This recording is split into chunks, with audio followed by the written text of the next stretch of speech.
Just fun. चलिए start करते हैं एक और स्टोरी। नंदिनी अपने माता पिता के साथ रहती थी। नंदिनी 8 साल की थी। उसकी माँ बहुत बीमार हो गई। नंदिनी के पिता ने बहुत से डॉक्टर बदले पर फिर भी कोई फायदा नहीं हुआ। नंदिनी की माँ को नंदिनी की फिक्र थी। उसे पता था कि वो बच नहीं पाएगी। एक दिन नंदिनी की माँ ने उसके पिता को बुलाया और कहा, सुनो जी, मुझे पता है मैं अब बच नहीं पाऊंगी। मेरे जाने का समय नजदीक है। बस मुझे नंदिनी की चिंता है। वो मेरे बिना कैसे रहेगी। आप मेरे मरने के बाद उसे संभाल लेना। नंदिनी को आप मेरी कमी कभी भी महसूस मत होने देना। आप मुझे वचन दो, आप उसका ध्यान रखोगे ना? ये तुम कैसी बात कर रही हो जानकी? तुम्हें कुछ नहीं होगा। तुम जल्दी ही ठीक हो जाओगी और नंदिनी का तुम ही ख्याल रखती आई हो और आगे भी तुम ही रखोगी। कुछ दिनों बाद जानकी का स्वर्गवास हो जाता है। नंदिनी और उसके पिता अकेले रह जाते हैं। नंदिनी अक्सर अपने पिता से पूछती है, पिताजी माँ कहाँ चली गई? माँ की बहुत याद आती है पिताजी। मुझे माँ के हाथ से ही खाना खाना है। नंदिनी मेरी बिटिया, तुम्हारी माँ आसमान का तारा बन गई है। किसी तरह गणेश नंदिनी को खाना खिलाकर सुला देता है, पर गणेश बहुत चिंता में पड़ जाता है कि नंदिनी एक माँ के प्यार के बिना कैसे पलेगी, बड़ी होगी। उसे यही महसूस होता है कि नंदिनी को एक माँ के प्यार की जरूरत है। अगले दिन गणेश की मौसी गांव से आती है। वो गणेश को नंदिनी की खातिर फिर से घर बसाने को कहती हैं, ताकि नंदिनी को एक माँ का प्यार मिल सके। मौसी और रिश्तेदारों के बार बार जोर देने पर गणेश नंदिनी की खातिर दूसरी शादी करने के लिए तैयार हो जाता है। कुछ दिनों बाद गणेश की शादी माला नाम की लड़की से हो जाती है। गणेश नंदिनी को बताता है कि माला उसकी नई माँ है। नंदिनी माला को नई माँ के रूप में देखकर बहुत खुश होती है। माला स्वभाव से बहुत ही चालाक और तेज तर्रार थी। गणेश के सामने तो वो नंदिनी से बहुत प्यार से बात करती थी, मगर जब गणेश काम पर जाता तो माला पीछे से नंदिनी पर बहुत अत्याचार करती थी। नंदिनी माला के व्यवहार से बहुत दुखी होती थी, पर माला के डर से वो अपने पिता को कुछ नहीं बता पाती थी। नंदिनी अपनी माँ की तस्वीर को सीने से लगाकर रोने लगती थी। अब माला की अपनी भी एक बेटी पैदा हो गई थी, जिसका नाम पूर्वी था। माला ने नंदिनी पर बिल्कुल ध्यान देना बंद कर दिया था।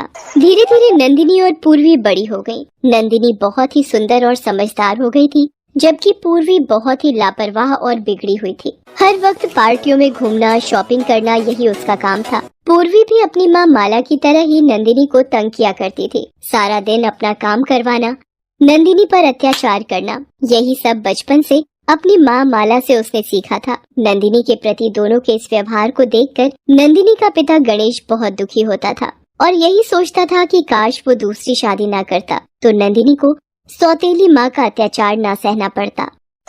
एक दिन पूर्वी अपनी माँ से बोली, माँ मेरी अलमारी में ये कुछ फटे पुराने कपड़े रखे हैं, बेकार की जगह घेर रहे हैं, इन्हें नंदिनी को दे दो। वैसे भी कल मैं मार्केट से शॉपिंग करके आई हूँ तो नए कपड़ों के लिए जगह बन जाएगी। पूर्वी, तुम नंदिनी को अपने फटे पुराने कपड़े दे रही हो, शर्म आनी चाहिए तुम्हें। एक तो मेरी बेटी अपने कपड़े दे रही है, ऊपर से तुम मेरी बेटी को ही सुना रहे हो। चल पूर्वी अपने कमरे में, ये दोनों बाप बेटी तो तुझे नजर लगा देंगे। नंदिनी रोने लगती है। गणेश नंदिनी को चुप होने को कहता है। एक दिन पूर्वी को एक फोन आता है, जिसे सुनकर वो खुश हो जाती है। वो अपनी माँ माला से कहती है, माँ अभी अभी मेरी सहेली सुषमा का फोन आया है। हमारे शहर में एक बड़ी कंपनी अपनी मैगजीन के कवर पेज के लिए बेस्ट मॉडल चुनने के लिए ऑडिशन लेने वाली है। इसके लिए एक स्टेज शो होगा। जो भी मॉडल ड्रेस में सबसे अच्छी दिखेगी वही ये स्टेज शो जीतेगी।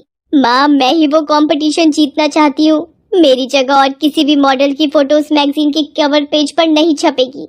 हाँ हाँ मेरी बच्ची, तुम देखना, हम ऐसी ड्रेस डिजाइन करवाएंगे कि सारे जज बस तुम्हें ही देखते रह जाएंगे।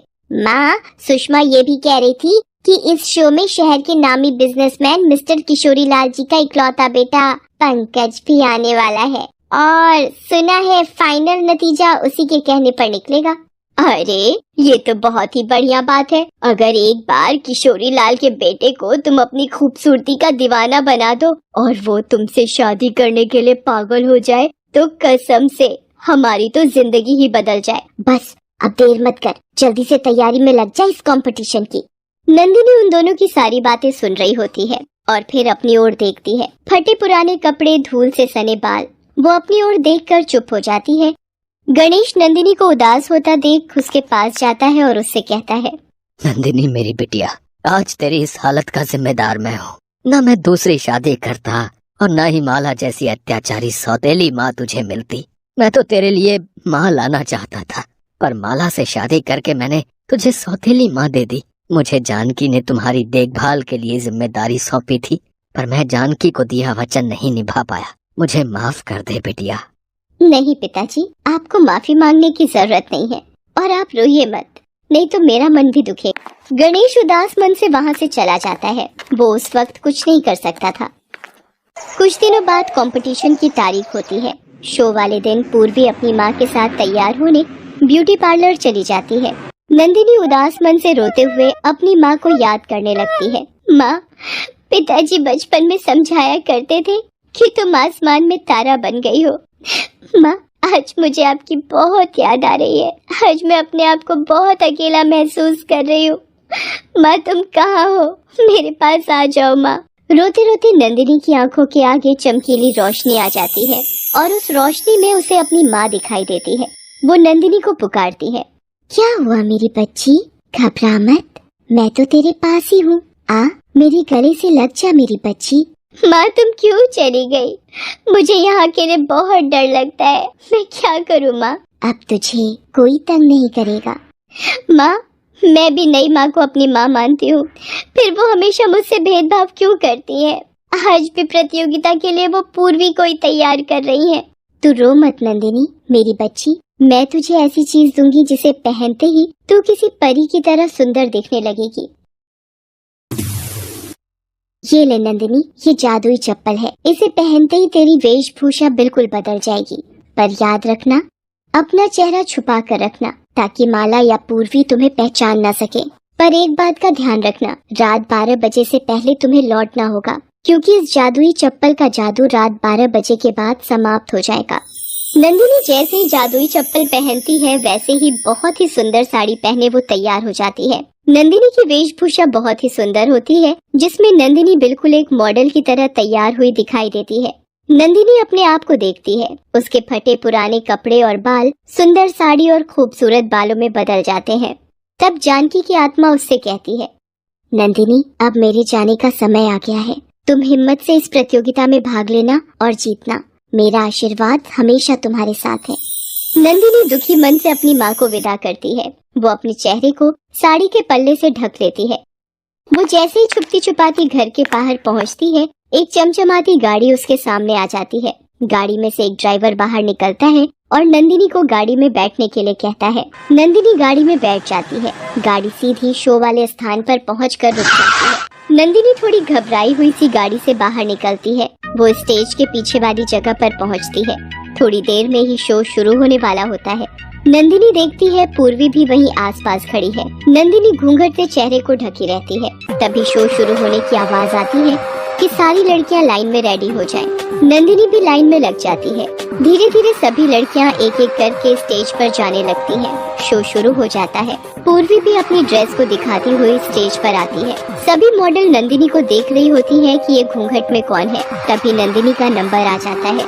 नंदिनी स्टेज पर जाती है। नंदिनी जैसे ही स्टेज पर पहुंचती है, वहां बैठे सभी लोगों की निगाहें उस पर टिक जाती हैं। घूंघट में सजी हुई मॉडल देखकर सब हैरान रह जाते हैं। वहीं बैठा किशोरी लाल जी का बेटा पंकज भी नंदिनी को देखता रहता है।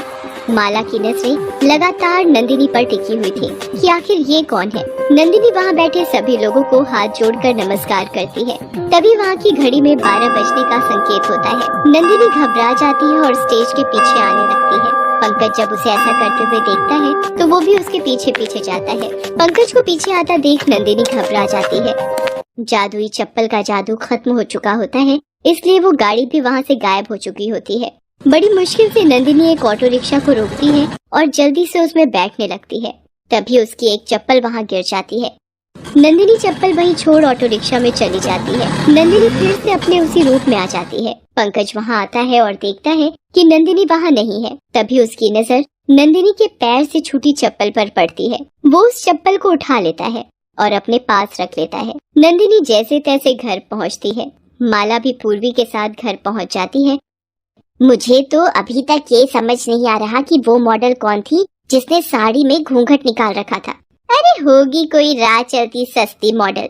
ये सब छोड़ो माँ, बस तुम देखना, ये खिताब तो मैं ही जीतने वाली हूँ, क्योंकि पंकज की नजरें सिर्फ मुझे ही देख रही थी।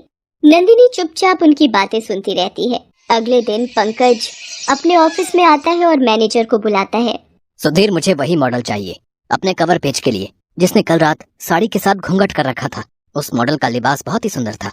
मुझे सभी मॉडल की लिस्ट चाहिए। ये जितने भी मॉडल कल स्टेज शो में भाग लेने आई थी, एक एक करके उन सभी के घर का पता निकालो। ये चप्पल उन्हीं में से एक मॉडल की है। हमें पता करना है कि जिस मॉडल के पैर में ये चप्पल पूरी आ जाएगी वही कल रात साड़ी में थी। पंकज मैनेजर को सभी मॉडल्स के घर भेजता है। मैनेजर एक एक करके सभी मॉडल्स के घर जाता है और उन्हें उस चप्पल को पहनने को कहता है, पर चप्पल किसी भी मॉडल के पैर में पूरी नहीं आती। मैनेजर वापस लौट आता है और पंकज को सारी बात बताता है। पंकज सोच में पड़ जाता है कि आखिर वो कौन थी जो कल साड़ी में घूंघट किए शो में भाग लेने आई थी। पंकज ऑफिस से घर आ जाता है। रात को सोते वक्त पंकज के सपने में नंदिनी की माँ जानकी की आत्मा आती है। उठो पंकज, तुम जिस लड़की की तलाश में हो वो तुम्हें पूर्वी के घर पर ही मिलेगी। तुम कल एक बार फिर से पूर्वी के घर जाओ। वहाँ जाकर चप्पल उस लड़की को पहनाना। उस लड़की के पैर में ये चप्पल आ जाएगी। अचानक से पंकज का सपना टूट जाता है और उसकी आंख खुल जाती है।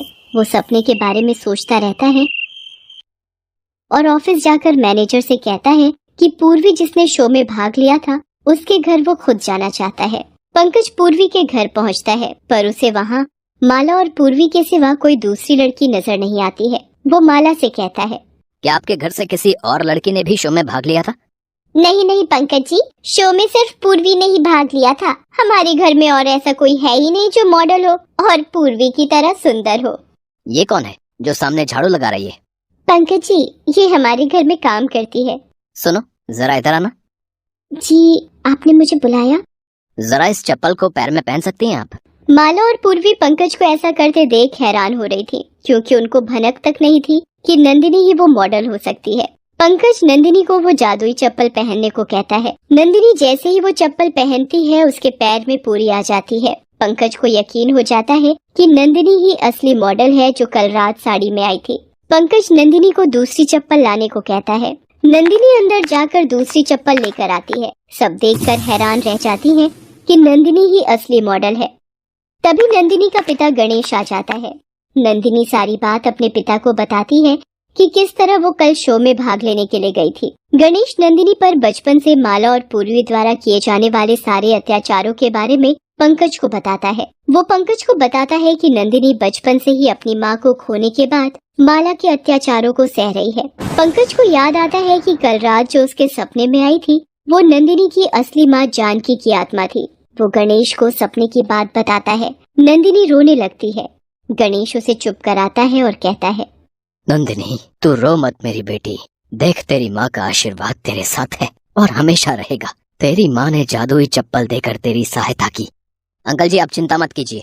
इन दोनों को मैं अभी पुलिस के हवाले करवाता हूँ। अपनी ही बेटी पर अत्याचार करने के जुर्म में इन्हें सजा भी हो सकती है। शायद ये इस बात से बेखबर है। नहीं नहीं पंकज जी, ऐसा मत कीजिए। ये मेरी माँ और बहन जैसी भी हैं, पर है तो मेरी अपनी ही ना। मैं अपनी माँ को और अपनी बहन को जेल में नहीं देख सकती। ऐसा मत कीजिए पंकज जी, पुलिस को मत बुलाइए। तुम दोनों देख रही हो, तुमने इस पर कितने अत्याचार किए, कितने कष्ट दिए, फिर भी ये लड़की आज भी तुम दोनों का ही ध्यान रख रही है। तुम दोनों के बारे में ही सोच रही है। अब तो सुधर जाओ तुम दोनों। भगवान से थोड़ा तो डरो। नंदिनी की बातें सुनकर माला और पूर्वी दोनों रोने लगती हैं और माफी मांगने लगती हैं।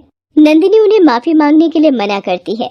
नंदिनी की आंखों में खुशी के आंसू होते हैं। उसे अपनी माँ और बहन मिल गए थे। Thanks for watching.